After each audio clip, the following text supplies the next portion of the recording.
O que vou contar aconteceu comigo há alguns anos.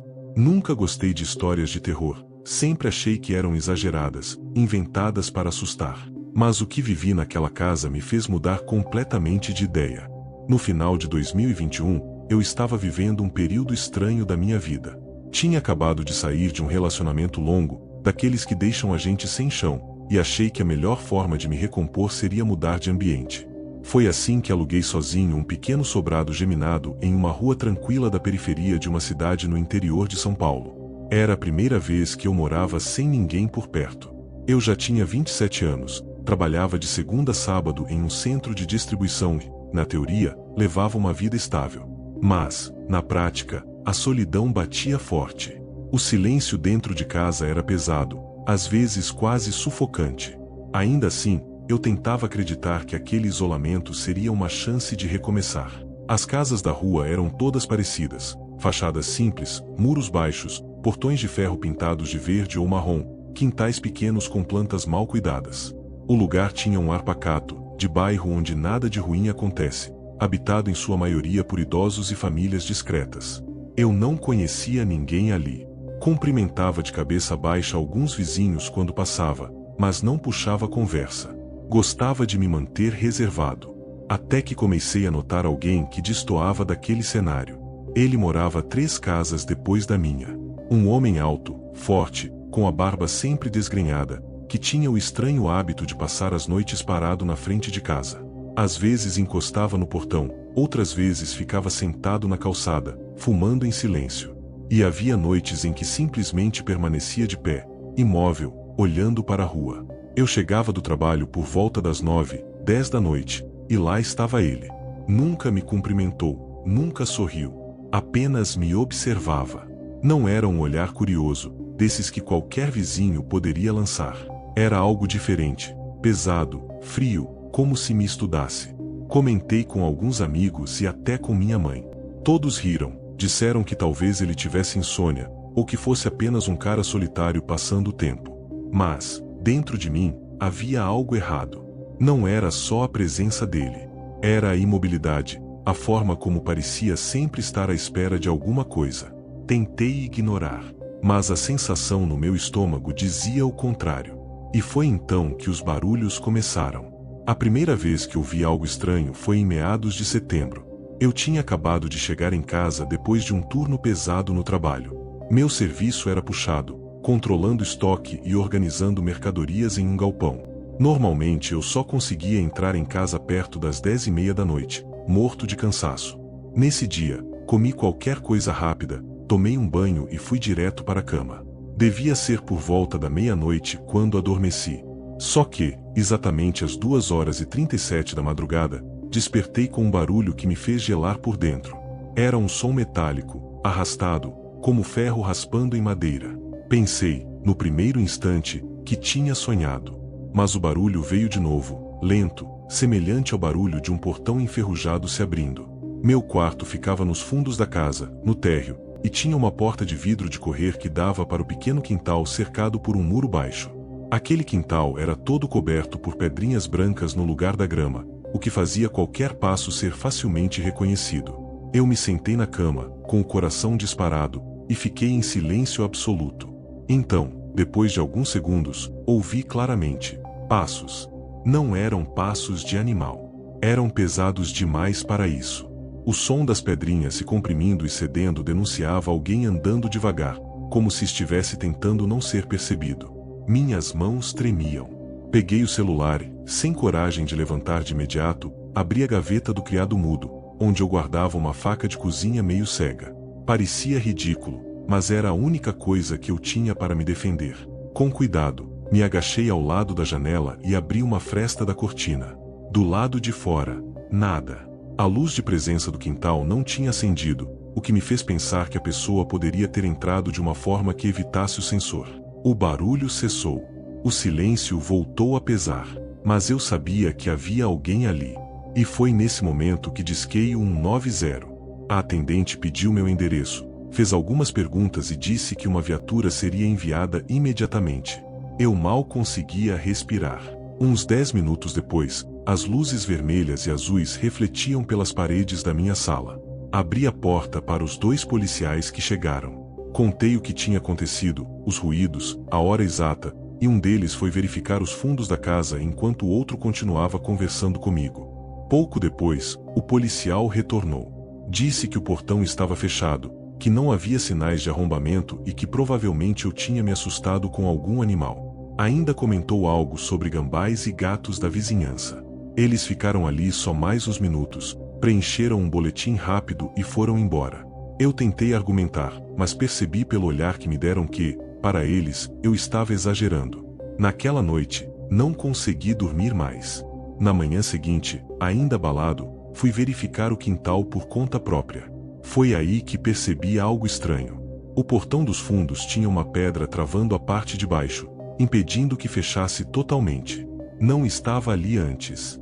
Era como se alguém tivesse colocado de propósito, para poder entrar sem fazer barulho depois.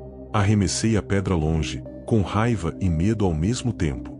Liguei para a delegacia e expliquei o que tinha encontrado. A resposta foi desanimadora: podemos anotar no boletim, mas sem crime não há investigação. Perguntei se poderiam ao menos conversar com os vizinhos ou procurar câmeras nas casas próximas. A resposta foi não. Senti como se estivesse sozinho contra algo que eu ainda não conseguia entender. Tentei me convencer de que poderia ter sido uma coincidência, mas no fundo sabia que não era. 2 dias depois, a situação piorou. Acordei às 2h14 da manhã com o som da maçaneta da porta de vidro sendo forçada. Primeiro um movimento leve, como se alguém testasse. Depois mais forte, como se tentasse abrir de verdade. Meu coração quase parou. Não consegui olhar pela cortina, mas eu senti a presença de alguém do outro lado. A garganta secou, e com as mãos tremendo disquei 190 mais uma vez. Enquanto esperava a viatura, me escondi no corredor, fora do campo de visão das janelas. De repente, a luz de presença acendeu. Por uma fresta, vi a sombra de um homem atravessando lentamente meu quintal. Ele não corria, não se escondia. Estava ali, como se tivesse todo o tempo do mundo. Os mesmos 2 policiais de antes chegaram em poucos minutos. Contei o que tinha acontecido e, dessa vez, eles realmente encontraram algo. Pegadas grandes marcadas nas pedrinhas do quintal, indo direto até a porta de vidro. Era a prova de que não era imaginação. Mesmo assim, a resposta deles não mudou muito. Disseram que, como ninguém havia conseguido entrar, não havia crime configurado. Prometeram apenas passar mais vezes pela rua durante a madrugada. Aquilo me deixou furioso. Como assim não havia crime? Alguém estava tentando invadir minha casa. No dia seguinte, sem pensar 2 vezes, comprei um kit de câmeras de segurança pela internet e instalei uma delas virada para o quintal. Outra ficou na entrada da frente. Eu precisava de provas claras, algo que não pudesse ser ignorado. Naquela noite, decidi não dormir. Apaguei as luzes e fiquei na sala, observando o aplicativo da câmera no celular. O tempo passou devagar. Às 2h14 não aconteceu nada, o que me deu um breve alívio. Mas às 2h23, o alerta da câmera disparou. Olhei para a tela e senti o sangue gelar. Um homem tinha acabado de entrar no quintal. Caminhava devagar, como se soubesse onde estavam os sensores, até que finalmente a câmera o captou. Era alto, usava moletom preto com capuz, calça jeans e luvas. Ele parou diante da porta de vidro. Ergueu a cabeça, olhou diretamente para a lente da câmera e abriu um sorriso comprido, esticado, perturbador. Depois recuou alguns passos sem desviar o olhar e desapareceu na escuridão. Quando a viatura chegou, mostrei o vídeo para os policiais. Pela primeira vez, percebi um certo incômodo nos olhares deles. Admitiram que a gravação era estranha, mas voltaram a repetir o mesmo discurso. Como ele não tinha arrombado nada, nem cometido crime direto, não havia o que fazer. Um deles ainda acrescentou que talvez fosse algum vizinho bêbado pregando peça. Eu queria gritar. Como alguém sorri para a câmera de uma casa no meio da madrugada, e isso não é motivo de investigação? Tentei insistir, pedi que ao menos falassem com os moradores da rua. A resposta foi a mesma: sem crime, sem investigação. Naquela noite, não aguentei. Arrumei uma mala pequena e fui para um hotel barato na região central. Dormi mal, mas ao menos não precisei encarar o silêncio da minha casa. No dia seguinte, Voltei apenas para tomar banho e trocar de roupa. Foi quando encontrei algo que me fez perder o ar. 4 marcas de mãos, sujas de barro, na porta de vidro do quintal. 2 altas e 2 baixas, como se alguém tivesse se agachado ali, apoiando-se para observar o interior por longos minutos. O pensamento de que eu tinha dormido a poucos metros disso me deixou paralisado. Já não era apenas invasão, era um jogo psicológico. Alguém queria me quebrar. O que você faria se encontrasse marcas de mãos no vidro da sua casa? Após descobrir as marcas de mãos, senti que precisava reforçar a segurança da casa. Comprei fechaduras adicionais e travei o portão dos fundos. Mas a sensação de que alguém estava observando não desapareceu. Cada barulho lá fora, cada passo na rua, fazia meu coração disparar. Naquela mesma semana, acordei novamente no meio da madrugada. Não houve som de portão ou passos. Mas algo me fez levantar. A luz da câmera do quintal piscou. Pelo aplicativo no celular, vi uma sombra se movendo lentamente, aproximando-se da porta de vidro. Era ele, o homem do moletom preto. O capuz escondia o rosto, mas o corpo era inconfundível. Parou, ergueu a cabeça e pareceu encarar o meu aparelho. Chamei os policiais novamente. Dessa vez, eles chegaram em minutos, mas não conseguiram encontrá-lo. Apenas confirmaram as pegadas no quintal, já visíveis novamente, frescas. Não havia sinais de arrombamento ou outros vestígios. A sensação de impotência me consumiu. Decidi que não podia ficar parado. Passei a monitorar o quintal todas as noites, mantendo as luzes apagadas e o celular ao meu lado. Cada movimento, cada sombra, parecia ampliar o terror. Eu já não me sentia seguro nem dentro da minha própria casa. Comecei a perceber detalhes antes ignorados. Pequenas alterações no quintal, pedras fora do lugar, galhos quebrados, marcas sutis que indicavam que alguém havia passado por ali sem ser visto. O medo se tornou constante, um peso que me acompanhava mesmo durante o dia. Com o passar dos dias, o terror se tornou rotina. Eu chegava do trabalho já com o coração acelerado, e cada noite era um teste de resistência. Às vezes, parecia que ele sabia exatamente meus horários, aparecendo sempre por volta das 2 da manhã. O simples som das pedrinhas do quintal fazia meu corpo tremer. Em uma dessas noites, decidi gravar um vídeo sem ser visto. Coloquei o celular próximo à porta de vidro, escondido, e fiquei esperando. O tempo parecia interminável. E então, às 2h15, a câmera captou algo que me fez engolir em seco. A sombra de um homem caminhando devagar pelo quintal, quase flutuando sobre as pedras.